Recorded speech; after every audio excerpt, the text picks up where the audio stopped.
living it YOLO, giving him beating Bolo. Picked up some hardware in LA, now I'm going to Tokyo. Get the cake at a bolo, but you already know though. Rip you to pieces on the mat, do the same with the flow though. Got my mind on a go though, and I'm about to achieve it. I'ma prove it to you, so them haters ain't gotta believe it. Alright guys, so it's Nathan Mendelsohn here again with another technique of the week for you guys with Tilo 2 chains. Alright, we're gonna do here this week the armbar from the guard. Okay, so last week we did the basic version of the armbar from the guard. This week we're gonna be doing the more advanced version of the armbar from the guard. Okay, this is some of my own innovations mixed with some details that I've learned from other people like Carlos Mello, Paul Schreiner, okay, and different people, really similar to what I do from the mount. Okay, like we were talking about last week, the mount and the guard are basically inverted positions of each other. Okay, so what works from the guard often works from the mount. Okay, but there's obviously going to be some differences. Okay, so last week we really worked on the basic version just for beginners to get a really good solid armbar. Okay, but as we know, to set up armbar on a good advanced athlete, it's more difficult. Okay, so this is the way that I use that's really solid. Okay, when I get to competition, if I go against somebody really good, this is one of those positions that I can really count on being able to get to work, okay, on anyone, okay, no matter how big or strong or good they are. This is really one of my really go-to ones. It's one of those types of moves that even if the person knows it's coming, okay, these are my favorite kind of moves, is even the moves that the guys know is coming, okay, and you've done it to them before, if you just keep going after it, you're still going to be able to get it. Okay, so that's the type of move that this is. That's the type of moves that I really like. Okay, the ones that are so solid that no matter what the other person tries to do, they're not going to be able to stop it. Okay, so really one that's really worth taking the time to study over, take back to your academy, and really nail in the details. Okay, if you guys have been liking this content, please like, subscribe. Okay, hit the notification bell there so that you know when I'm uploading new videos. Okay, technique of the week coming every Wednesday. All right, come along, come along, come along and ride with me, and ride with me. Come along, come along, come along and ride with me, and ride with me. Come along on the ride, I just spit the song and then vibing. However long I'm alive, you know I'ma keep it live, leaving people deep in the sleep when I'm creeping, keeping them peeping. The kid, check his vids to see what he did. I ain't keeping it hid, yo, you can check it out. Alright guys, so I've got the guy here inside my closed guard. Most of the time he's going to be making a strong grip on my belt here, keeping a good posture. Okay, so the first thing is going to be, I'm going to need to break this grip, okay, so that I'm able to start dragging his arm across the midline of my body. Okay, so this is the grip that I learned from Carlos that works really good. Okay, I like to reach up here and grab right where his elbow bends, okay, with my fingers facing toward his shoulder, okay, not sideways. A lot of people come in and make a grip like this.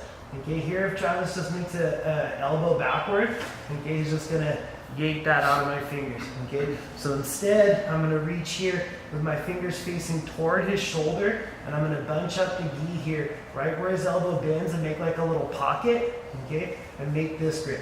This grip here is way stronger. Okay, it's really difficult to break, and it gives me a really good control at his elbow. Okay, that's what I need, is to have a control over the guy's elbow. Okay, if I'm not controlling his elbow, then he's going to be able to pinch it to his side. Okay, and there's no armbar. Okay, if I'm ever holding down here on his wrist or whatever. Okay, so I want to be right where his elbow bends. Okay, fold that gi over my fingers. Now this, if you only get one thing from the armbar, okay, then make it this grip, because it's really, really powerful and strong, okay, for your game. So this grip is key, okay.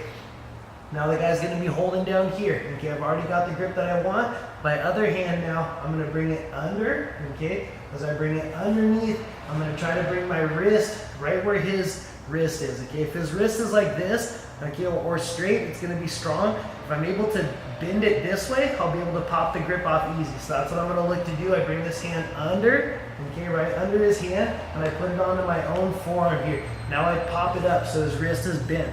Okay, now it's easy for me to pop that off of my belt. Okay, and I've already got the grip that I want. Okay, I don't have to scramble and try to get the grip once I broke it, because I've already got the grip that I want. Okay, now with my elbow here, I'm just going to do a little elbow strike, okay, and pass it behind my other elbow. okay? Obviously, if I just hang out here, then he's gonna be able to loop it back underneath again, okay? But there's one moment here where he gets a little confusion. A lot of times he tries to bring his hand this way and he realizes it's blocked. Okay, in that one moment, it's where I'm able to punch it across here. Okay, instead of leaving his hand up here and trying to drag it across where he'll probably make a grip here again or whatever, and I don't get it. Okay, so I pop it, punch it. Okay, in this moment he can't grab anything. That's that 1 second that I need here just to punch his elbow across. Okay. Once his elbow's across the midline of my body, I'm going to kind of pull my knees toward me to help bring him down, and now I'm going to sit up and hug him toward me. Okay, I want this elbow across the midline of my body. Now I'm pulling him down to me. My hand's in his armpit here, okay, and I'm hugging him down. Now I want my arm here coming across the back of his head, okay. If Travis tries to sit up, okay, here I'm just going to straighten my arm. Okay, when I straighten my arm, that breaks his posture down a bit. Okay, in that moment, what I'm really gonna look to do here is hop his shoulder, open my guard, and then close it again over his shoulder. Okay, so instead of like the basic version where we step on his hip, okay, there's a couple reasons, and we're gonna go over these reasons why this is better.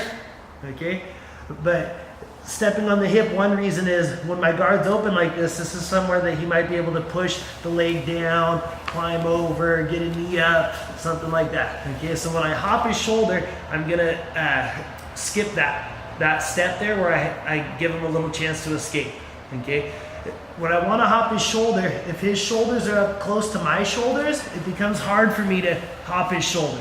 Okay, so when he tries to sit up here and I straighten this arm, I lock him down, I'm going to shuck him down my body. Okay, what makes this easier too is that when he realizes he can't sit straight up, okay, because I'm doing this, a lot of times a guy will try to slough back like that to try to be able to get out. Okay, again, that helps me. Now look at where his shoulders are. He tried to slough back as I'm shucking him down. Now his shoulders are where my hips are. Okay, now it's going to make it easy for me to hop that shoulder. Okay, so when I pull it down, he tries to sit up, okay? I straighten him down, I start to shuck him down my body. If he's also trying to slough down at that same time, it's gonna make it even easier, okay? Now I'm gonna open, and I'm just gonna hop his shoulder here so that I lock my guard over the top of his shoulder, okay? Very important here that I'm staying basically flat, okay? I don't wanna be up on my side here when I'm doing this. This is gonna make it easier for Travis to work his way back in, okay? I want to be here and I want to be flat. Okay, once I'm here, I don't even have to worry anymore about holding this elbow because now I've got it trapped with my hip. Okay, now about this time, Travis is probably going to be grabbing his hands together. So here I'm going to go to that hugging to the hip that you guys will recognize if you guys have watched the mount armbar series. So I'm going to reach with my outside arm and I'm going to reach in now and hug to my own hip here. Okay, once I get to my hip, now comes the big movement here that's very important that you need to pay close attention to really get this armbar really well, which is going to be my egg beater motion, okay, with my legs. Okay, and this is very important. Okay, notice how when I've got this leg locked up over his shoulder, my knee is touching his head. Okay, this is something that we talked about when we did our armbar from the mount, was how important it was to have your knee touching the person's head. Okay, that really gets your thigh and your hip wrapped around the guy's shoulder. When my thigh is wrapped over the top of his shoulder here, as opposed to being here, okay, here it gives him that space to pull that elbow out. Okay, when my thigh gets over the top of his arm and it's wrapped around his shoulder, now it gets my hip right behind his elbow, so there's no space there. Okay, so this is the equivalent of doing a good armbar from the mount. Okay, so very important that my knee is touching his head here so that I'm blocking his elbow. Okay, now the very important movement is going to be this egg beater motion so that I make sure to get my bottom leg nice and high. Okay, if I were to just open my guard and pass this leg over his head here, now I would have this bottom leg super low. Okay, that's where he would pull that elbow out.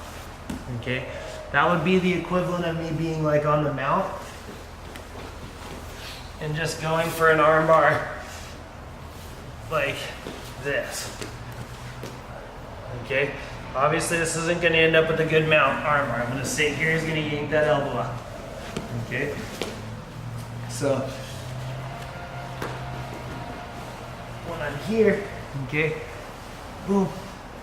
Now I'm going to hit my egg beater motion. I'm going to open, my knee's going to stay tight to his head. Okay, when my knee's tight to his head, I'm going to point this foot that direction, just like as if I was doing an egg beater in the pool to stay afloat or to spin my surfboard when I'm sitting on my board. Okay, same thing here, twist that hip. Okay, just like I'm doing an egg beater like this. Okay, twist that hip. Okay, notice how the knee stays tight to his head. When I'm showing this to people, all I do is grab their heel, tell them to keep their knee tight to the head, and I point their heel the other way.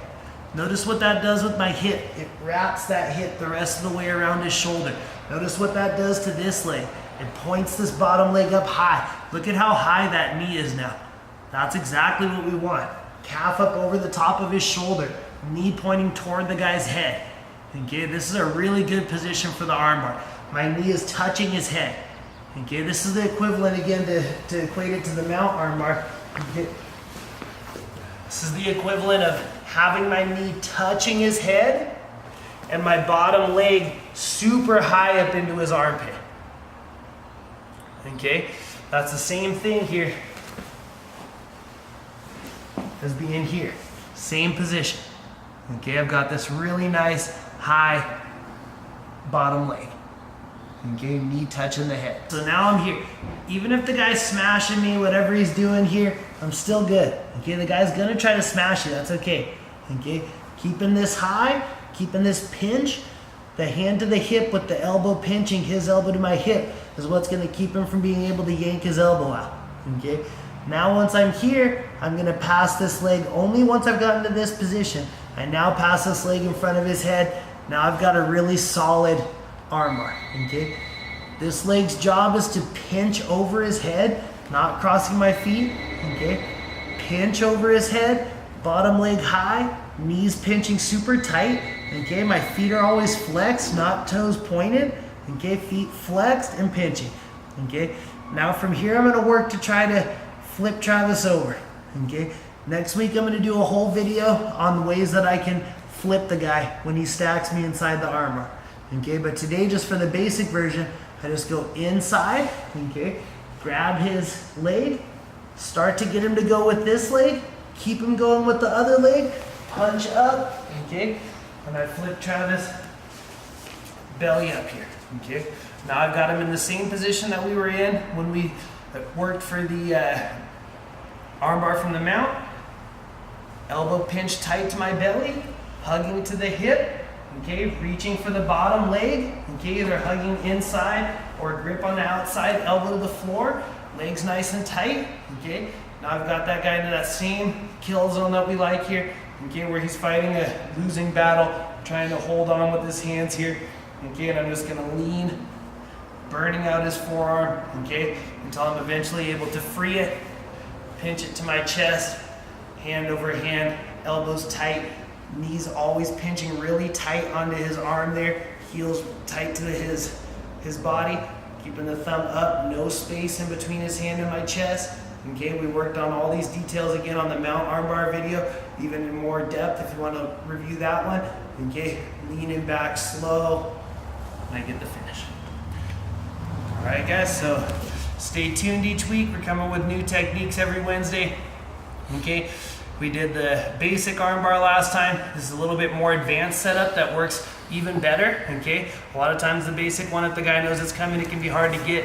This one, you can do it on your training partners every day, and they're still not gonna be able to stop you, okay? Your competitors, whatever. This one works super good, trust me, okay? Study the details, take it back to your academy, work on it, okay? when you guys, anytime you have questions, please send them to me on Instagram or here, comment them below, and I'll try to cover them in follow-up videos. Make sure to like and subscribe. Okay, next week we're gonna be working on what to do when the guy stacks you in the armbar. It's gonna be the same thing if you set up your armbar from the guard or if you set up an armbar from the mount and the guy hits his knees and comes up and stacks you.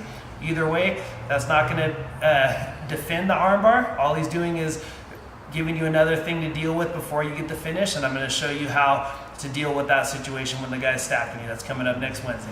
All right, so stay tuned each week for a new technique. Please like and subscribe. Thanks for the support. We'll